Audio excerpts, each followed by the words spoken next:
Good morning, good afternoon, good evening, whatever it is for you, and welcome back to Lissa Lives. It's the start of February, end of January, so you know what that means. I'm here with my what I watched in the previous month. At the minute, that's January. So, this is going to probably be another long one, folks, so let me get straight into it.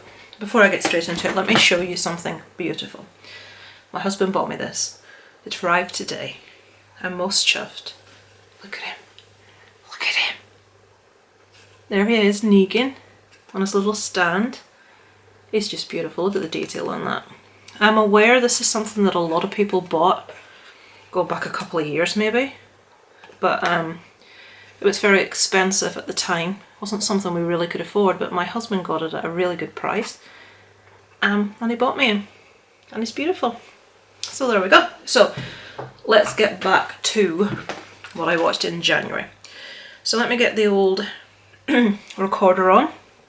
So here we go. We kick off January with a movie called The 1517 to Paris. I thought this was really good. This has got a lot of negative reviews, which I don't understand. This is directed by Clint Eastwood, and it's actually the true story of a train that was going from Brussels, I believe, to Paris. Let me just check this.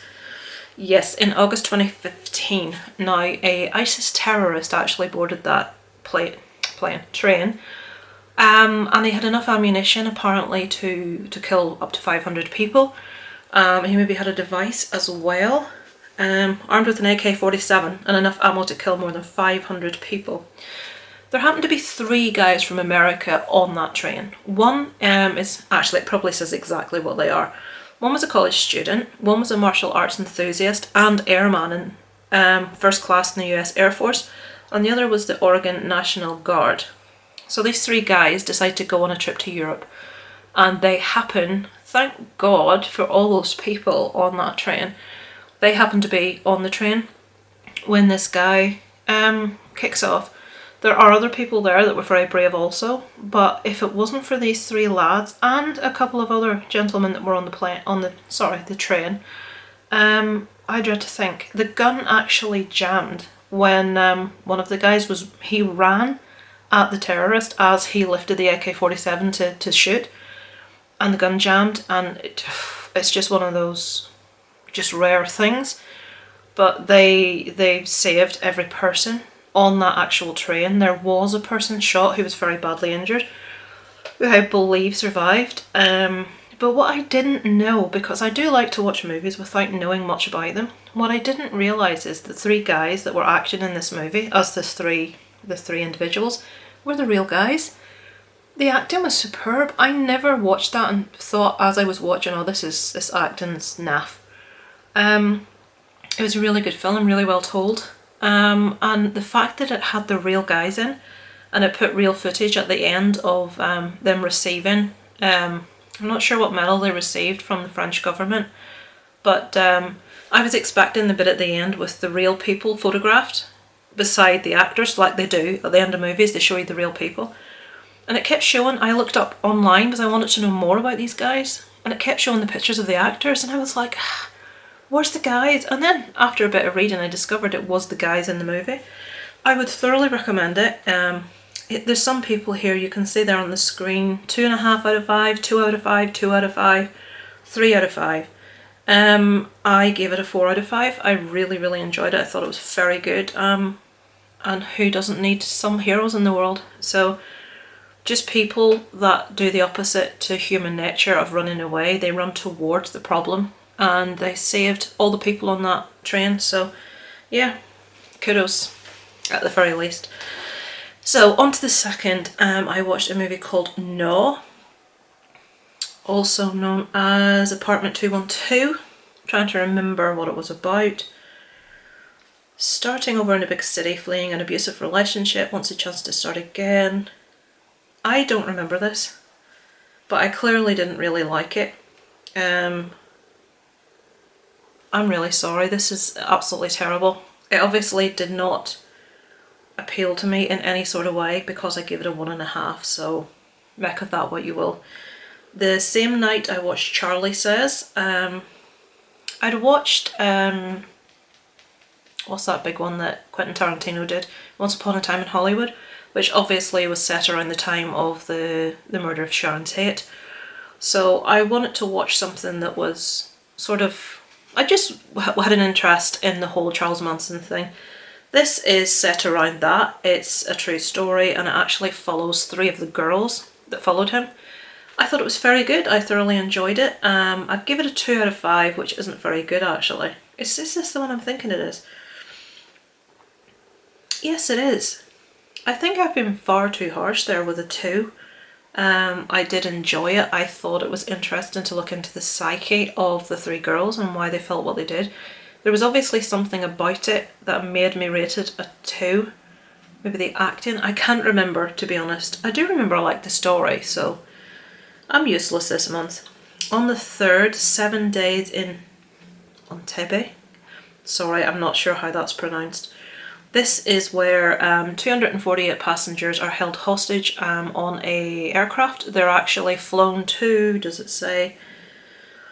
They're en route to Tel Aviv, from Tel Aviv to Paris, and they're forced to land in Entebbe, Uganda. And it's basically about the rescue mission to try and free these guys.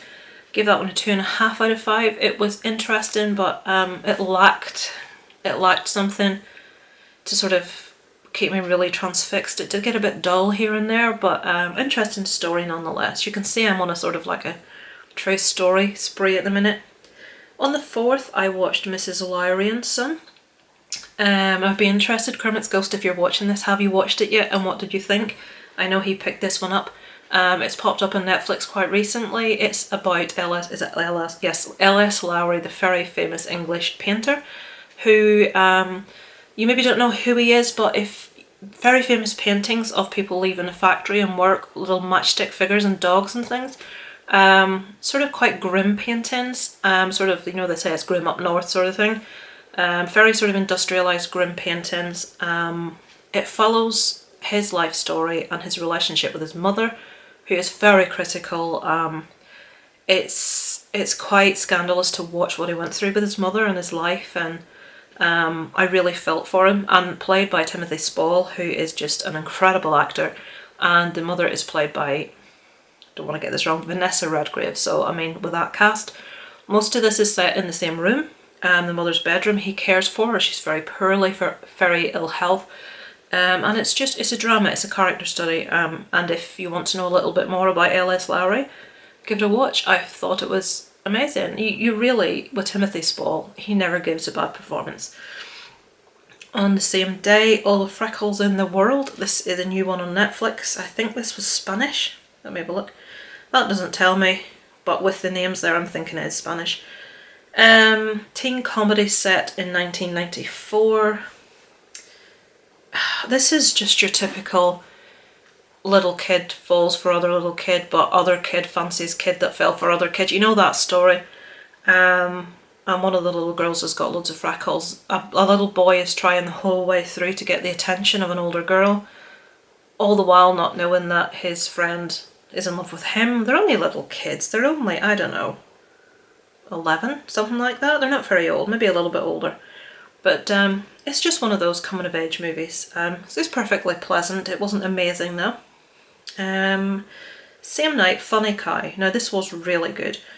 This is about a female comedian doing the circuit in the north of England. Very, very, it's hard for stand-ups anyway, going on tour, new stand-ups, but especially women. Women don't tend to be seen as being funny. A lot of people say women just aren't funny. I'm not funny, but it doesn't mean no. One of my favourite comedians actually, Sarah Millican, is hilarious, and she's a woman. So this is about a woman that has a pretty dark life, but she wants to be a comic, and she pushes to be a comic, and it's basically, it's not about her stage stuff, it's mostly about what was going on in the background and her struggles against what was happening in her life.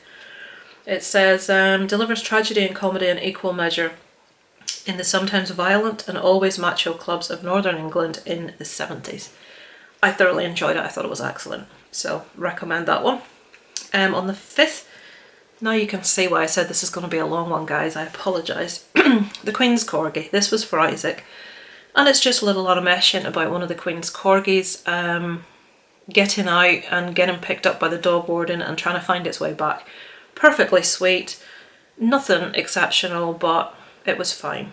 They actually had the Queen and Prince Philip in it, as in it looked like them, but some of the script in it very much, to me, because the corgis were very much seen as her children, and everyone knows how much the Queen loves her corgis, but some of the lines in it seemed to me to be poking at her kids, Charles, Andrew, you know, and there's just certain ways she referred to the different corgis. I thought, that surely that has to be a pop at Charles. I don't know, maybe it was just me. So, Queen's Corgi.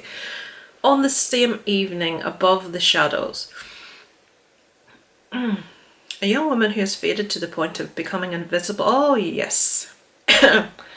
This woman inexplicably cannot be seen by anyone, and she makes her living as a sort of like tell-it-all tabloid photographer. She sends all her stuff in via email, so she never has to meet anyone, and she always gets the scoop. She always gets the seedy shot of the famous footballer or whoever cheating, because they can't see her, so she can be stood right beside them taking their photo.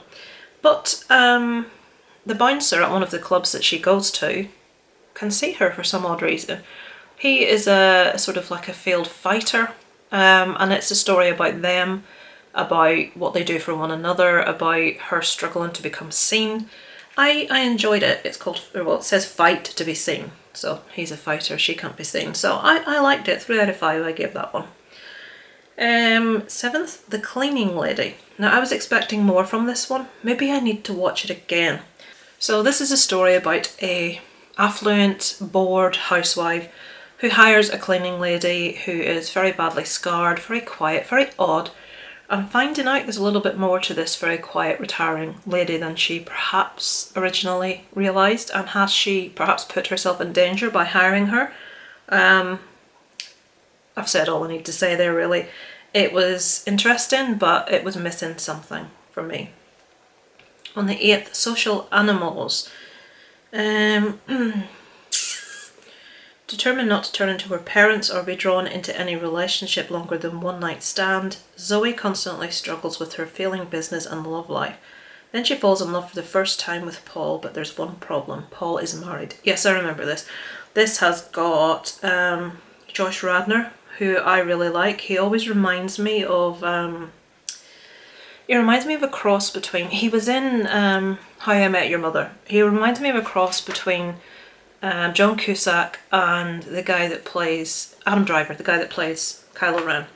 This is just a sort of like a quirky, almost comes across like an independent movie. Just about people and about falling in love with the wrong people and about relationships and what ones work and what ones don't. It's alright, it's worth a watch. Oops, I don't want to stop, thank you. On the same night, oh, I love this movie. You can see I've given this 5 out of 5, which is a rarity. Live Twice, Love Once. This is a Spanish movie, Vivir dos veces, which means live 2 lives. A retired teacher tries to find the love of his youth after being diagnosed with Alzheimer's. This is beautiful. I quite often say, when it comes to horror, that no one quite does it like the Asian, like Korean and Japanese. They just have this inherent creepiness that we don't seem to be able to replicate. Well, with Spanish movies, we do not seem to be able to replicate that. What word can I use? Just loveliness is not a word, just that heartfelt serenity, sweetness, just something we just cannot do without it coming across as being syrupy sweet and ugh. This guy the movie is about is a very, very intelligent maths professor, and he is diagnosed with Alzheimer's, and he's at that stage where he doesn't want to admit there's an issue, but he's beginning to forget little things here and there. And it follows him and his family, his daughter, his granddaughter, and his wife has long since died, and he remembers a young girl that he fell in love with as a teenager that he didn't take the chance to be with because he was too interested in his mathematics. And he wants, before Alzheimer's completely takes hold, he wants to find her. And this film is about just that. It's poignant, it's funny, it's... The guy's character, I loved him instantly. He's just... I'll tell you who he reminded me of, a Spanish Dustin Hoffman. But he's just the character he plays, I instantly fell in love with.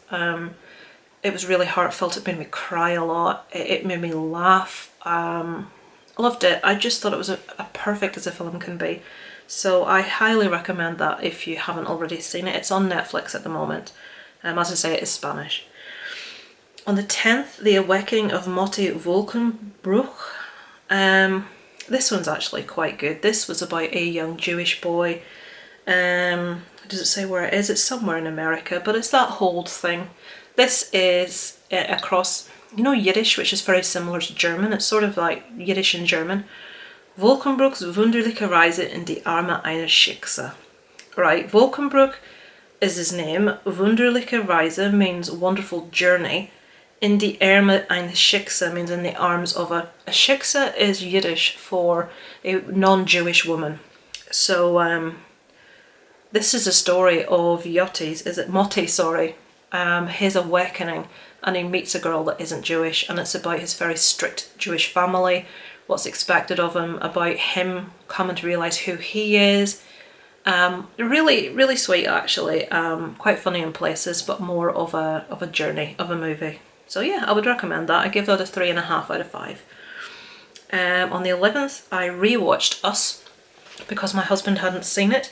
He was remarkably unimpressed. I really like the movie, so what can I say? There are places where it doesn't make sense, where you can say, but why this and why that? But sometimes you just gotta watch a movie and enjoy it for what it is, and that's what I did, and I watched it again and I enjoyed it again. The 12th, Once Upon a Time in Hollywood, you can see there 4.5 stars out of 5. Thought it was amazing. Thought Brad Pitt was really shocked that Brad Pitt didn't get the role that Leonardo has. Although in saying that, Brad Pitt is more of the action guy that you would expect to play the stuntman. Fantastic performances from both of them. Can you see my Silence of the Lambs shirt? This was sent by Kelly and Dave for me and I love it. I nabbed it. I don't know if it was for Darren or for me, but I nabbed it. So, yeah, excellent. If you like Quentin Tarantino, you'll love it. It's got that whole style over it. I think Quentin Tarantino is a dick, but I love his movies. The guy's attitudes just sometimes comes across all wrong. But that's awesome. If you don't know, it's said at the time that Charles Manson's out there. There's a Sharon Tate murder. The only thing I had issue with was, I almost don't want to, right, I don't want to say too much because I don't want to ruin it for you, but obviously it's based around the time of a true event that really happened. And they mess with certain things about stuff that happened regards to Charles Manson. And I think that's a bit, you know, when I think about looking back for people that were perhaps victims of Charles Manson, be they the people that he brainwashed or otherwise, how they would find actual events being changed to sort of film, not too sure, but as a movie, it was excellent. On the 12th, Pledge. This one was okay actually. I watched this on Now TV. This is about 3 really nerdy, different versions of nerd guys want to be part of a popular fraternity. I don't think we have that in the UK. I can't imagine wanting to be part of one of these things with the people that are generally in them. It's like, is there a reject one? You know, like Monsters University where they had a reject one? I want to be in that one. And this is about is it called hazing, where they have to do specific things to get into the fraternity. But this one goes a little bit too far. I liked how this ended. I liked the movie. It was very believable. The performances were all really good in it. So yes, I would recommend that one as well. It's a bit of a like horror-y type thing. The Pledge. I'm getting there, folks. We're halfway there. On the 14th, American Dreamer. What's this one? Oh, right, no, hang on. A down on his luck driver making extra cash, chauffeuring a low... Yes. Right, okay. So this guy is not happy in his marriage. He is worried about losing visitation to his son. He drives this big shot drug dealer about and he gets it into his head that he's going to make money by kidnapping this guy's son. And he does. And it's the fallout of everything that happens from that. I won't tell you any more. Interesting movie. It wasn't amazing, but it was entertaining. I'd give it a 3 out of 5. On the 14th, again, The Keeping Hours. Yes, this one was an odd one, and it did entertain me. It's about a couple that are no longer together. This young son died, and inexplicably this young son reappears in the house that the father still lives in. His wife has remarried and has not more kids, but she's a stepmother to other children. And he's trying to contact her to tell her that their son is in the house, and obviously she thinks he's gone mad. This story is about them trying to get the relationship back with their son, perhaps feelings they have for one another that never quite were lost, and about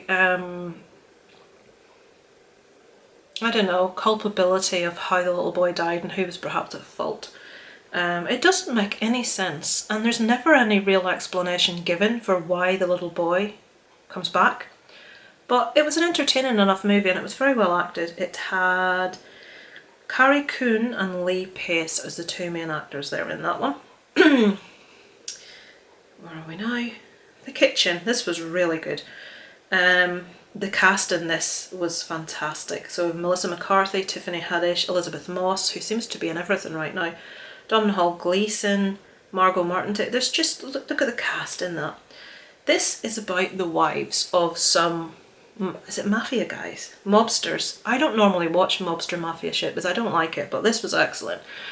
The guys go to prison, and the women, the wives, take it upon themselves to continue their husband's work.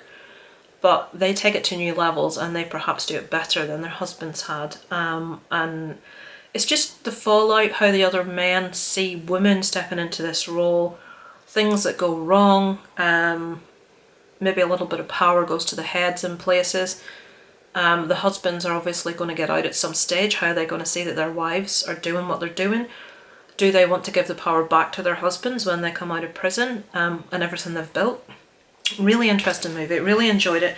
And I think Melissa McCarthy just gets such a bad rap. I know she does a lot of shit comedies, but if you've seen this, and what's the one she did where she was the... I can't remember. The one she was in with the guy that I can't remember his name. His surname's Grant. It's not Hugh Grant. And she played the author that was forging famous letters and things of famous authors. That she was amazing in that. And I can't tell you what it's called because my memory's shit. So anyway, The Kitchen, really good. On the 16th, finally, Doctor Sleep. Obviously the follow-up to The Shining, one of my favourite movies of all time. I thought Ewan McGregor was excellent here as the grown-up... Is it Danny? Please tell me it's Danny. Yes, Danny Torrance. Would I have liked it as much if it wasn't a follow-up to The Shining? I'm not sure. The little girl that's in this that also has The Shining is fantastic. What's her name? Rebecca Ferguson's in this as Rose the Hat. She seems to be in everything at the minute as well. Is it Kaylee Curran? Is that the little girl? Yeah, Kaylee Curran. She was really, really good. And she basically has these powers that she doesn't quite understand. But the bad guys, led by Rosie the Hat, also have these powers, and they're aware that she's there, and they want to get to her and absorb her power. I don't want to say too much. And it's basically down to Ewan McGregor to try and help this girl and to try and defeat these people. And that's what the movie follows, and I thought it was it's not as good as The Shining, but it is very, very good. It's excellent. And it was just so eerie and nice to see the Overlook again. And I thought to myself, why has nobody that's won the lottery not made a hotel in, the Overlook Hotel? And I'm sitting thinking, I was getting really into thinking about this, and I'm thinking, you could have different rooms themed on horror movies. You could have a room themed on the room that Paul Sheldon slept in when Annie Wilkes kept him prisoner. You could have all sorts of rooms. You could have, obviously, the famous rooms in The Shining, and the hotel would look just like The Shining, but you could have all these different themed rooms, and it would be amazing. If I ever win the lottery, guys, look out for an Overlook Hotel. It will happen. Not that I'm going to win the lottery, but anyway. Why does nobody do interesting stuff like that? Someone's going to say, but yes, Lisa, there is one. It's here. So on the 17th, I watched Zombieland Double Tap. I was quite disappointed with this, as most people were. It was okay. As has been said, the best parts were in the trailer. It was entertaining enough. I enjoyed it, but it could have been so much better, and it wasn't as good as the first one. Dead Con I watched on the 17th. This one, I'm not sure if it was on Netflix or Now TV. It's about a lot of social media, like YouTubers, social media influencers going to a, what they called, Comic-Con? Not comic, you know cons where there's like all this stuff going on and people meet famous people. So all these people are meeting these famous social media influencers and YouTubers, and someone's there killing people. There's a bit of a supernatural twist to this one also.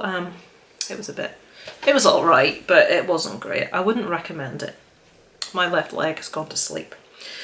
And on the 18th I watched Jezebel. This is one that is on Netflix right now. I maybe should have rated this higher because the acting performances in this are very good. But I didn't like how it ended, and I felt they could have done a bit more with it. This is a story about a young, quite seemingly innocent girl. Her family's down on their luck, they've lost their mother. She's living with her older sister and the sister's boyfriend, who's an arsehole, and another brother and perhaps a younger sister. And they're very poor. And the sister works as a sex line operator, which was really funny to watch. And she sort of recommends that because she's young and beautiful and attractive, she should maybe think about doing cam stuff. And she goes to this company and she gets a job as, you know, one of those girls, I don't know what they're called, that sit there and type, and then guys, it's kind of a private show and they go and they pay to see whatever. She gets a job as one of those. It's nowhere near as good as that one that was released last year. I think it was called Cam, which was excellent. It's not as good as that. It's just a more realistic what goes on, and about how she changes. But there's so much, if you've seen this movie, there's so much they could have done with this, and I thought it was going somewhere and it never went there. But yeah, Jezebel. Really good acting, but it needed to go somewhere else. How long? 27 flipping, I'm sorry. And on the 19th, Dragged Across Concrete. Now this is one that I tried to watch before and I couldn't get into. I needed to be in that mood where I was really sitting down and paying attention to what was going on, so I left it until I had the time. This one, Mel Gibson and Vince Vaughn as two sort of washed up detectives who, they've been there, they've seen it, they've done it. They have their own way of perhaps dealing with criminals that is maybe seen as a bit hard line to other people. And they get, I think, suspended from their job. Yes, suspended when a video of their strong-arm tactics becomes the media's cause du jour. Low on cash and with no other options, they descend into the criminal underworld to gain their just due, but instead find far more than they wanted awaiting for them in the shadows. So, cop thriller, drama type thing, really well acted. Aside from his outbursts, which is such a shame. I've always loved Mel Gibson as an actor. I think he's insanely talented as a director and an actor. One of my all-time favourite movies, Braveheart. It killed me when it came out how much of a twat he is, but his performance can't be argued with in this. It was excellent. On the Same Night, Sometimes, Always, Never. Oh, don't watch this. I love Bill Nighy, don't get me wrong. This was on Now TV, and what it comes across as, let me see if it says it on here. Basically, it's advertised on Now TV as an intelligent man's son has gone missing and he must figure out puzzles and word games in order to try to find him. So I thought it was like a thriller or a drama where he's trying to find his son. It isn't. It's just like a really drawn out drama about this guy and his relationship with his other son, who refers to himself as the prodigal son. Or maybe the one that's gone away is the prodigal son. So this guy becomes convinced that someone that he's playing online Scrabble with is his missing son. And the movie just follows his relationship with the son and family that are still there, his obsession with Scrabble. Just, it's weird. It's well acted. Bill Nighy's excellent in it, but nothing really happens apart from a study of a father-son relationship. That's about it. Don't get me wrong, it was interesting, but it wasn't what I expected to watch. It wasn't what I sat down in the mood to see. So maybe 2 was harsh, but I found it quite dull. My leg has really gone to sleep. I'm sitting on a wooden chair. My bum obviously doesn't appreciate.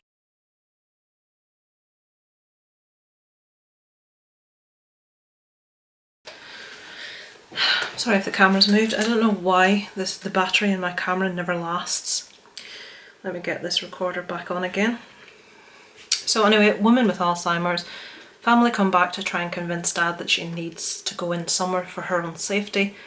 And the struggle of, and I very much relate to this, not because I have a parent with Alzheimer's, but because I have a parent with very advanced multiple sclerosis and another parent with a catalogue of problems as her carer, and he's not well enough himself. Trying to convince this man that his wife needs proper care, proper being somewhere that's safe for her, and just him coming up against them and just not wanting to hear it. So very much something that a lot of people will encounter in their lives. I know I have. So yeah, quite sad, but a really nice character piece. So on the 21st, Burning. Right, yes. This is, oh God, Lissa. I'm not sure if this is Korean or Japanese. That's awful to say that. I think it's Korean. I'm looking at the language right there. Burning. This is about, so hard to explain what some Asian movies are about because it sounds weird. This is about a young man. He meets again a girl he used to know growing up in a really poor area of the city. She is going away on a trip. She asks him to feed her cat, which he does. He gets a bit of an obsession with her. She returns from her journey with a young man in tow, otherwise known as, it's not Carl, the guy from The Walking Dead. Oh God, I can't say that in case people haven't seen that bit of The Walking Dead. The Asian guy from The Walking Dead. He's in this. This is obviously in Korean, it's not in English. He comes back with the girl. The guy that was looking after the cat's very jealous. It turns into lots of stuff happens. People are in danger. People's characters aren't how they seem. And it ends quite satisfactorily, quite satisfactorily.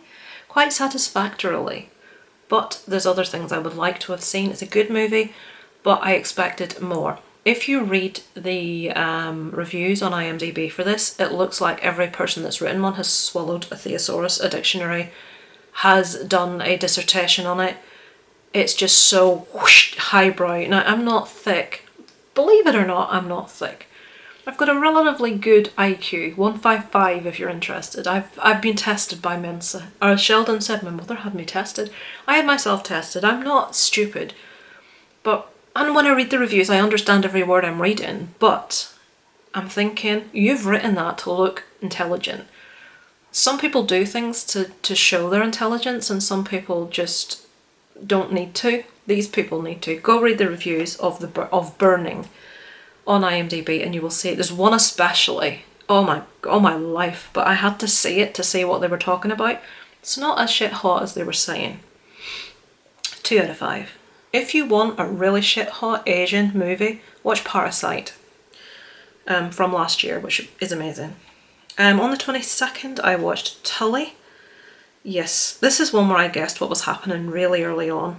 This is one, if you're a woman that has ever had children, watch this. It is the only really completely 100% realistic true version of parenthood, of motherhood out there.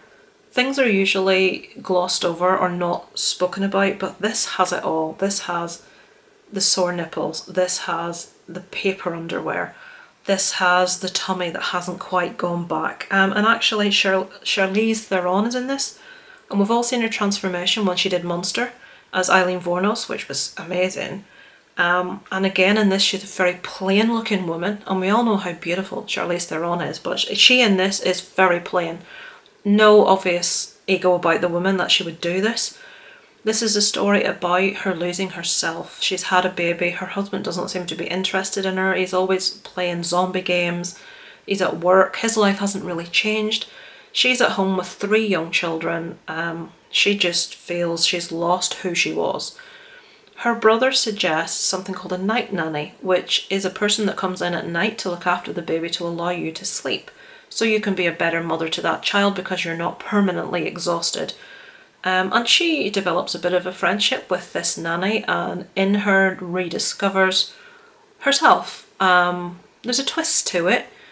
It's really good. It's I just love the honest depiction of motherhood in here. And I love the fact that Charlize Theron had so few cares about how she looked in this. It was really refreshing as a woman that's been there and had a baby and knows about all this stuff. It had all those frustrations and everything. It was all in there. 23rd, I watched 3 movies. Alright, Killer Inside the Mind of Aaron Hernandez. This is a true crime thing. This is about murders that were perhaps perpetrated by the very famous American football player, Aaron Hernandez. But NFL's American football, isn't it? So that sounds ridiculous, but we don't have American football here.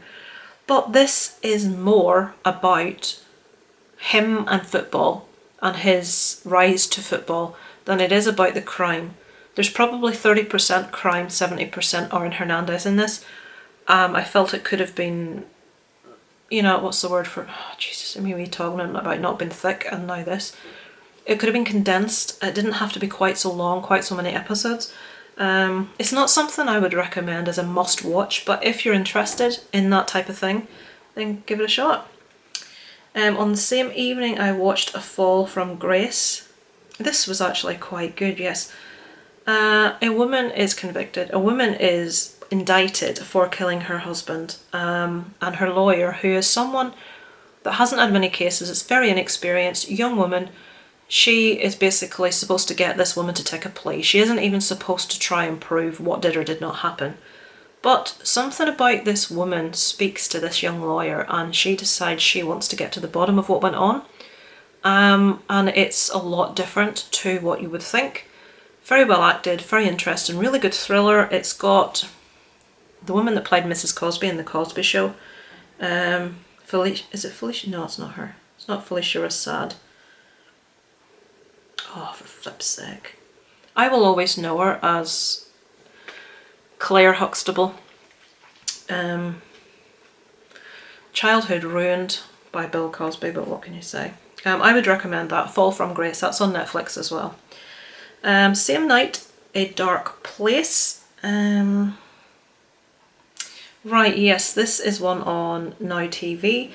This has Andrew Scott, who plays a town weirdo, who becomes obsessed about the case of a young boy that is found, his body is found in the river. It's put down as accidental drowning. He is absolutely... Duolingo. Got 5 minutes? Yes, you're learning and practice German now. I'm trying to brush up my German. He becomes obsessed with this case. He comes across as a bit intellectually challenged.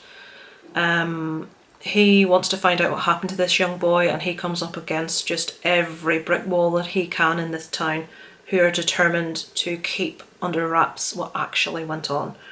It is a bit slow, but it's an interesting enough watch. I gave it a 2 out of 5. It's not fantastic, but it was fine. It was okay. It wasn't bad. 26th Ride. This is one about like an Uber driver. They call them ride. I don't know if a ride exists, but it's an Uber driver who has a passenger that's a bit doolally. Does it say?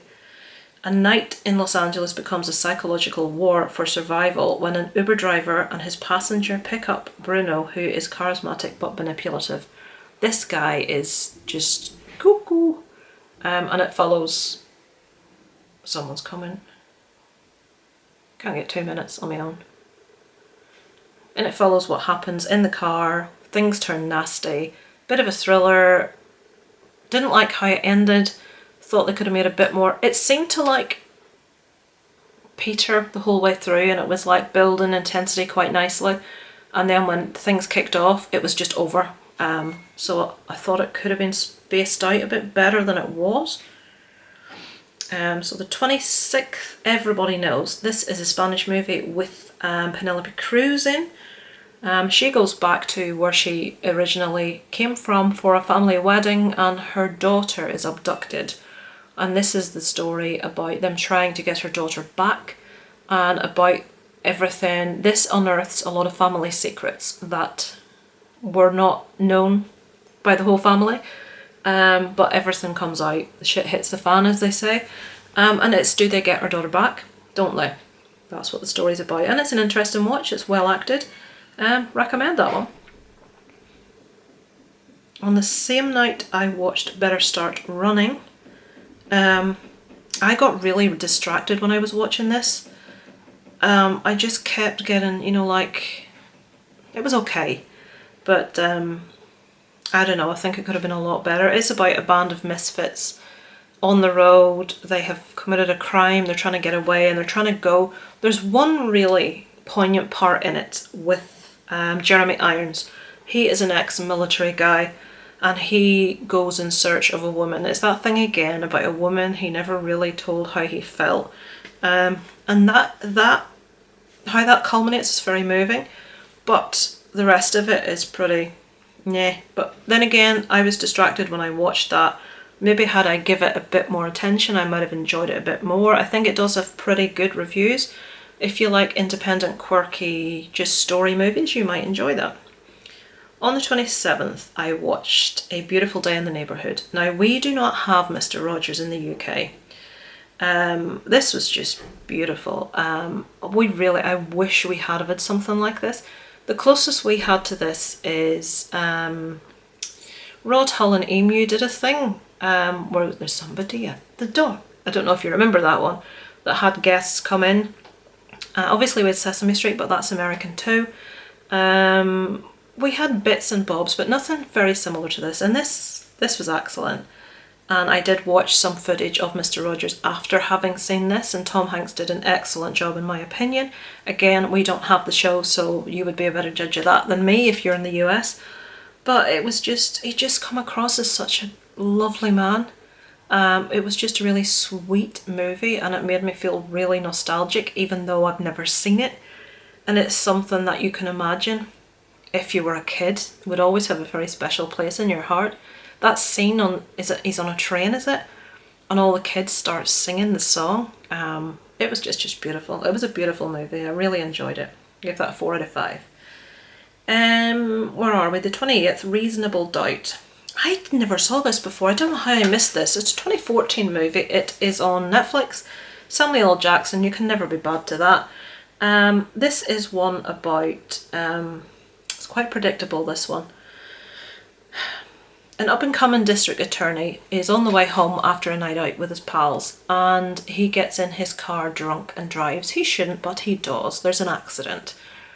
And in the process of trying to cover his tracks, he discovers a whole heap of stuff that he wasn't aware of. An awful lot goes on. He puts his family in danger.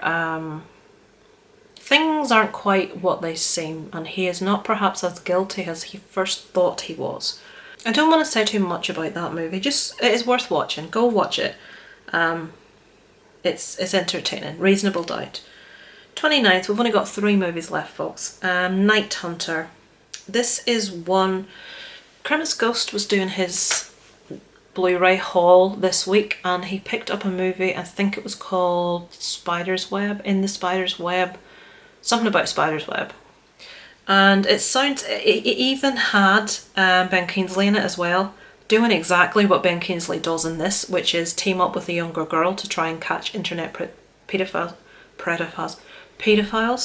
That's sort of like a side note to what's going on. This has got Henry Cavill in, who I've developed a bit of a thing about, it has to be said. Not as Superman, but he's really nice in this too. I'm sure you're not really bothered about that. Boy, he's a handsome man. Basically there's a story going on where these young women have all been abducted. They're trying to find who is responsible.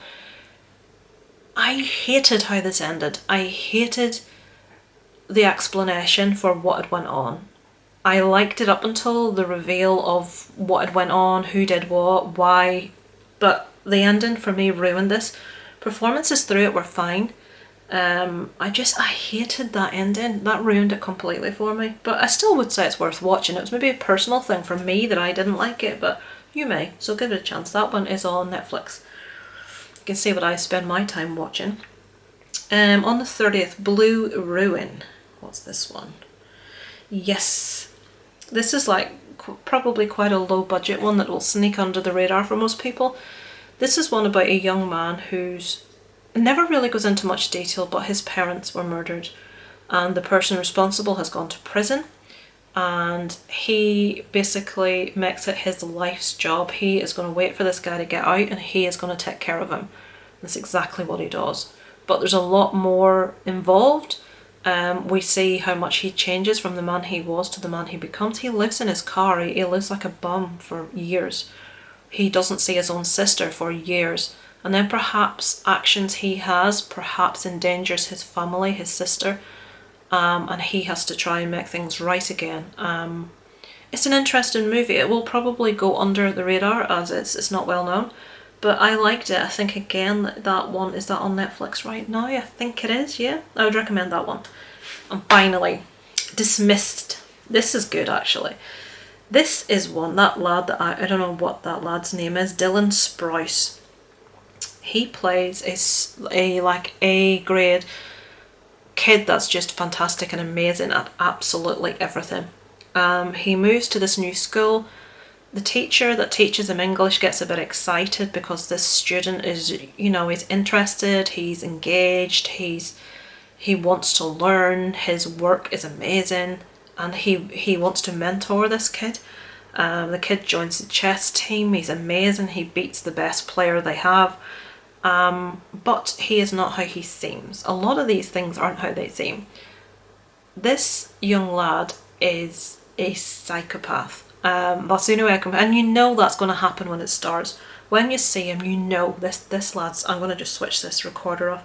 You know this lad's not right. There's something not right about this guy. He's I'm trying to think of another movie where it has that sort of feel about it, and I can't off the top of my head.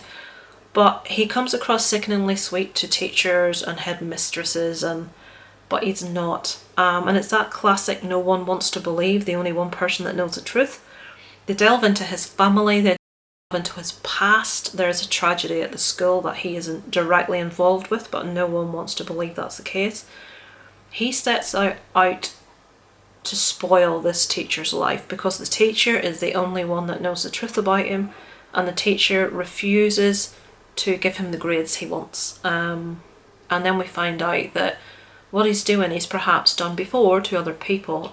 So the teacher has to start looking into that at the risk of losing his job, his marriage, everything. Really good movie, really good performances. It ended quite satisfactorily, but I've said satisfactorily again, satisfactorily.